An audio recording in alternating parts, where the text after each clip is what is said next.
इस देश में सबसे महंगी चीज है न्याय, जिसको पाने के लिए कभी कभी जान की कीमत भी कम पड़ जाती है भैया।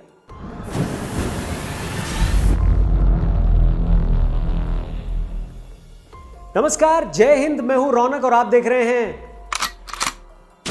गणतंत्र। उन्नाव में रेप पीड़िता के साथ जो हो रहा है उसको देखकर ये कहना पड़ेगा कि क्या हम गणतंत्र में जी रहे हैं। कुलदीप सिंह सेंगर का नाम आप सबने सुन लिया होगा। गूगल में कुलदीप टाइप करो, आजकल सबसे पहले इन्हीं का नाम दिखाता है।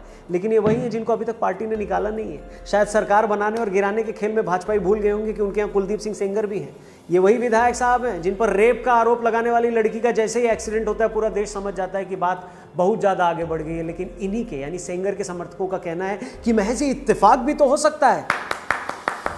कमाल है आप लोग। इस दुनिया में अगर इत्तेफाक सच में है तो क्या वो सबसे ज्यादा कुलदीप सिंह सेंगर के साथ ही हो रहा है?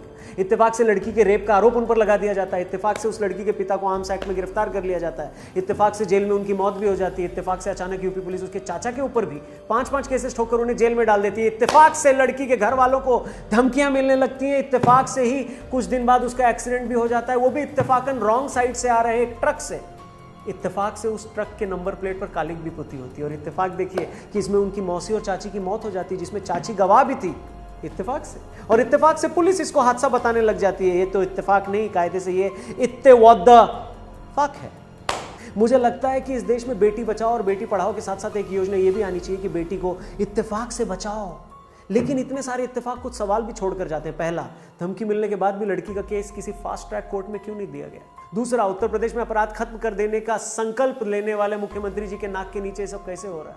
अगला सवाल यह है कि कुलदीप सिंह सेंगर अभी भी भाजपा में क्यों बने हुए हैं? और आखिरी सवाल, क्या सिर्फ सरकार बनाने और गिराने के लिए हम लोग वोट देते हैं या टैक्स वैक्स भी भरते हैं हम लोग?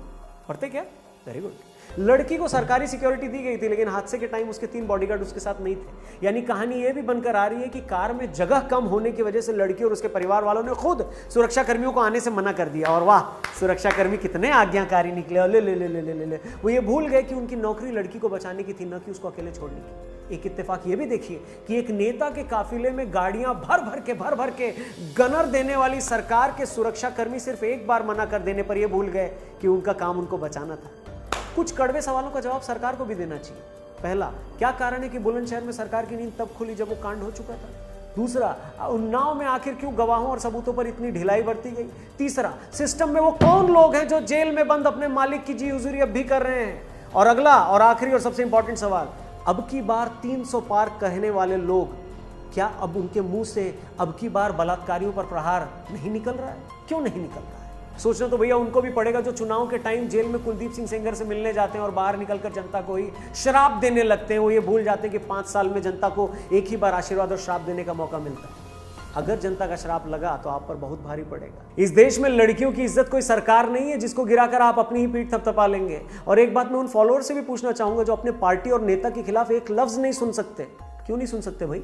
इस देश का अस्तित्व तब भी था जब आपके नेता नहीं थे, जब आपकी पार्टी नहीं थी, जब किसी की सरकार इस देश में नहीं थी। तब भी इस देश में नारी तू नारायणी बोला जाता था। कम से कम उस नारी की इज्जत करना सीख लो भाई, आप ही से कह रहा हूं। और मोदी जी और योगी जी, कितना अच्छा होता कि अगर आप लोग कांग्रेस मुक्त भारत बनाने की बजाय इस देश को अपराध मुक्त बनाने की बात करे होते। क्योंकि इस देश में निर्भया भी हुई, आसिफा भी हुई और इस देश में ट्विंकल भी हुई। नाम बदलते रहे, शहर बदलते रहे, बच्चियां बदलती रही, लेकिन उन सब का नतीजा एक ही हुआ। और इन सब का कारण है हमारा सन्नाटा। उम्मीद है सन्नाटा हमारी कमजोरी और आदत नहीं बनेगा। इसलिए इस सन्नाटे को तोड़े, सवाल पूछना शुरू करें उनसे भी जिनको आज तक आप सवालों के घेरे से बाहर समझते आए हैं। थैंक यू, जय हिंद। वीडियो पसंद आए तो शेयर करें, चैनल सब्सक्राइब करें, बेल आइकन जरूर दबाएं। जल्दी मिलते हैं। Thank you very much. जय हिंद।